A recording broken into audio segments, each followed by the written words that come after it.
you're going to get very sick. Well, if we keep on spending the way we're spending, $3 trillion a year, we're going to be going bankrupt much faster. And the issue of spending can be summed up in Horace Greeley's wonderful quote, which I will be articulating all over the state of New Jersey, which explains why we have a big welfare state. When Horace Greeley wrote, "The darkest hour of any man's life is when he sits down to plan how to get money without earning it." That captures the essence of what's happened to our country when years ago you earned what you wanted in life. Today you go and get a bill passed in Congress to get what you want in life. Now there are ways of handling this. It's called the free enterprise system and the nonprofit sector. And then Thomas Jefferson gave us another wonderful insight about why we need to have limited government, really limited government. And Thomas Jefferson wrote, "To compel a man to furnish funds for the propagation of ideas he disbelieves and abhors is sinful and tyrannical." In other words, the government has no right taking money from you and spending it on things that you find objectionable. It's a basic principle of what? Human existence. Don't force people to pay for things that they don't want. It's if you were going to the supermarket and they would tell you, here's what you have to buy and you must buy it. We would find that obnoxious. And yet we have that with our paycheck every single day. The government takes from us withholding and spends it on things that we have no input on. So we need to get rid of most of the spending. We need to review all the regulations that hinder private enterprise in the United States. And that's going to take a lot of work because there are thousands and thousands of rules and regulations on the books. And businesses know it, and that's why they're going overseas. We're getting other campaigns on the notion of change. Well, change from their perspective is, we're going to take care of you even more. Now that's going to be an abomination for America, since that the country's already bankrupt. We can't afford any more social programs in New Jersey. Governor Corzine wants to spend more and more money, and yet the state is bankrupt. So here we have politicians claiming that we can have more and more spending with less and less resources. This is the disconnect of the politicians with reality. That they don't understand that we live in a world of scarce resources, of limited resources. 7 years ago. So how the biggest industry in New Jersey over the next 10, 20 years will be the moving industry.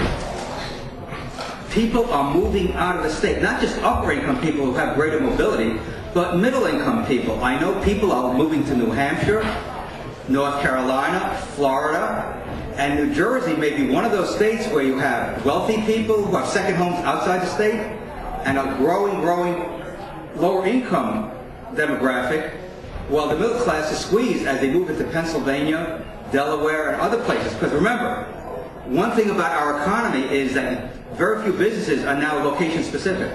Because of the internet, a lot of business can be conducted in the home or places outside New Jersey. So the politicians don't get it, and what's going to happen is, in the next few years, as this exodus continues, as the revenues get weaker and weaker, and the liabilities and the expenditures get higher and higher, New Jersey will be in a very bad shape. Corzine already knows this. That's why he's proposing. On immigration, a very, very controversial subject. Clearly, as individuals, our house is our castle. We don't allow anyone to come into our house. We lock the doors, we lock the windows, and if we have a burglar alarm, we put on the burglar alarm system. By the same token, national sovereignty is a reality. Every nation protects its borders from people who are not invited in. That's a simple common sense notion.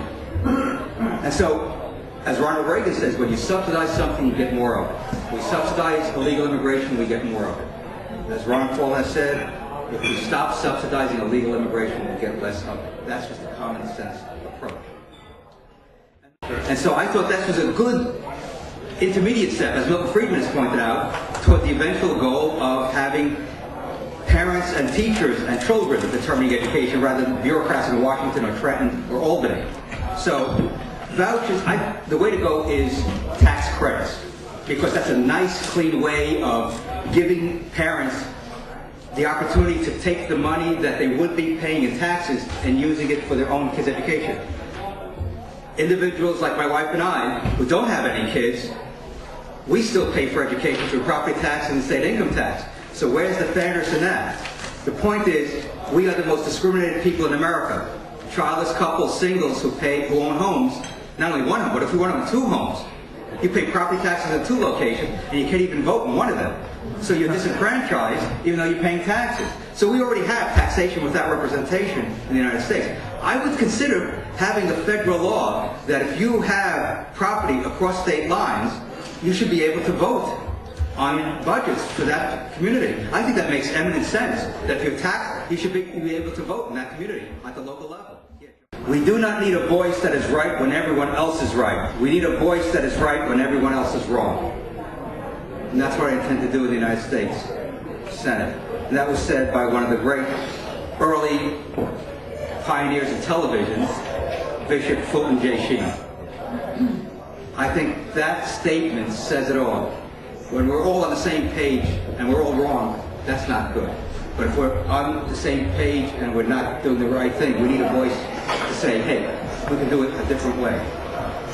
What I'm suggesting is that we can do something in the next few months by winning the June 3rd primary in New Jersey that will send a message across the country that you can elect a senator, at least have a Republican nominee who believes deeply in the principles that founded this nation.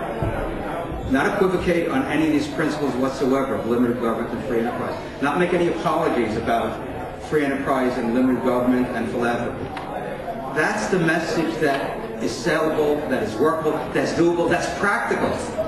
One thing I always hear about free enterprise and limited government, it's not practical. Well, we had the experiment. The last 100 years we had the experiment of big government. Where are we? $9 trillion in debt, $60 trillion of unfunded liabilities, and we have troops all over the world. That's unsustainable. So who's being impractical here? The proponents of big government or the proponents of limited government? I say the experiment has been conducted and the results are in. Big government doesn't work. If we mean by sustainable economy, if we mean say peaceful relations all over the world, it has hit the fan. And we've got to be there with solutions, practical solutions, not just rhetoric about how we make things better. And I think what I've come to the table with is 30 years of experience of how to make things better, practical solutions, genuine solutions, not pie in the sky rhetoric about how to organize our society along free enterprise, limited government ways that is going to improve our economy and to protect our freedoms that the founders gave their blood, their treasure, and their sacred honor to defend.